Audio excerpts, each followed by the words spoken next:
Hola, hoy vamos a hablar del libro Tragicomedia Mexicana 1, obra de José Agustín. Este libro habla de la vida en México durante los años de 1940 hasta 1970. Este libro pertenece a una saga de 3 libros, Tragicomedia Mexicana 1, 2 y 3. Sin embargo, hoy vamos a hablar del libro 1.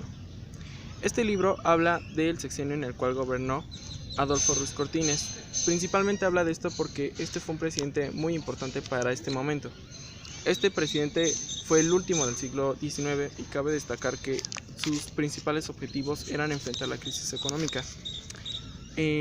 Además de enfrentar la crisis económica, buscaba mejorar los modelos educativos. Además de esto, otorgó varios derechos y nuevas oportunidades a los jóvenes para lanzar pequeñas y medianas empresas. Este fue un auge muy importante para esta época, pues fue un presidente muy revolucionario para su época.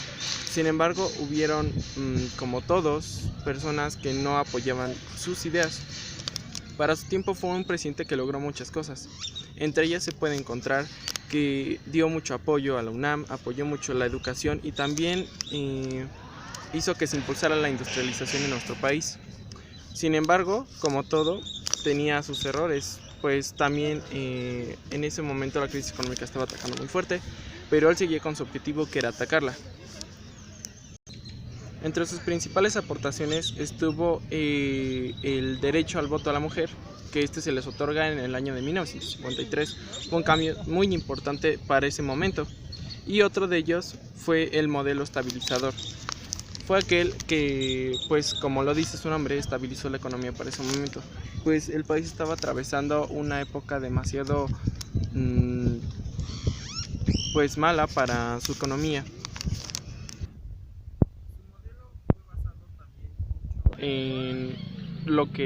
En cómo llevaba su economía Estados Unidos. Cabe destacar que en esta época Estados Unidos influencia mucho en nuestro país, influencia en la moda, influencia en el modelo económico y además en varias conductas sociales. Entre ellas está el surgimiento de la televisión, que fue un auge muy importante porque es el primer medio de comunicación que existe formalmente y es en el cual la gente se puede informar más rápido y llega la información casi de todo el mundo realmente, y es el medio por el cual se mantienen despiertos y atentos a lo que está pasando alrededor. En este mismo periodo es cuando los adolescentes empiezan a tener diferentes conductas. Es decir, empieza a existir el rebelde sin causa, empieza a estar el auge del rock and roll, las modas americanas que son muy influenciadas y que se toman mucho de Estados Unidos y se tratan de pasar a nuestro país. Esto se puede ver en que el adolescente de ese tiempo le encantaba el rock and roll. Normalmente su vestimenta era muy parecida a la que utilizaban en Estados Unidos los adolescentes en ese tiempo, y pues también cabe destacar que en ese momento la vestimenta era algo que definía tu personalidad, definía tu grupo social al que pertenecías, es decir, a la mafia cultural, por decirlo así, a la que se integraba. En ese momento las mafias culturales eran los grupos sociales a los que se dividían las poblaciones adolescentes. En ese momento los hippies eran algo que acababa de aparecer, pues también era una comunidad protestante, tanto como por el gobierno y por los modelos sociales que llevaban en ese entonces México. Además de esto, el libro nos habla de cómo se vive en esos años, pues como podemos ver se contrasta mucho con nuestra realidad en los años 2000 y de 2010 para acá. Es muy diferente el modelo de vida que llevaban en los años 40 hasta los años 70 a la vida que hoy tenemos. Este libro nos habla mucho de las cuestiones políticas, sociales, económicas, que como mexicano tenemos que saber. Este libro también abarca temas muy personales, pues habla mucho de los protestantes y de cómo eran los adolescentes en ese tiempo. En ese tiempo los jóvenes son más libres y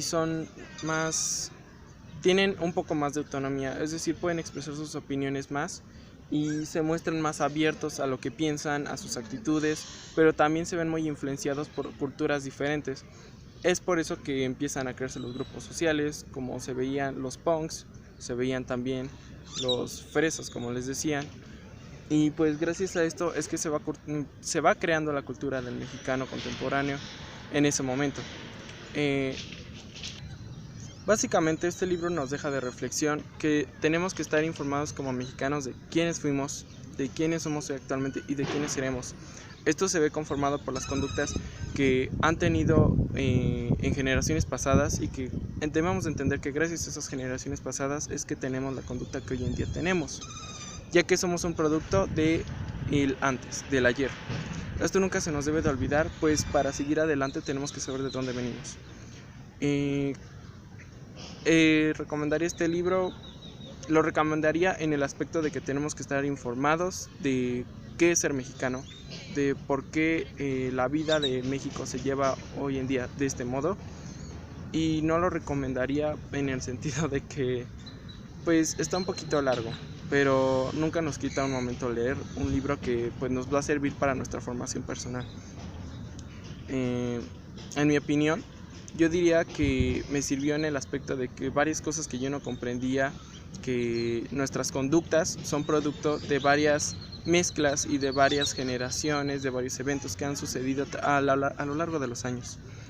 Y pues nunca se nos debe de olvidar que nuestras raíces mexicanas llevan perdurando desde varios años y que nunca desaparecerá.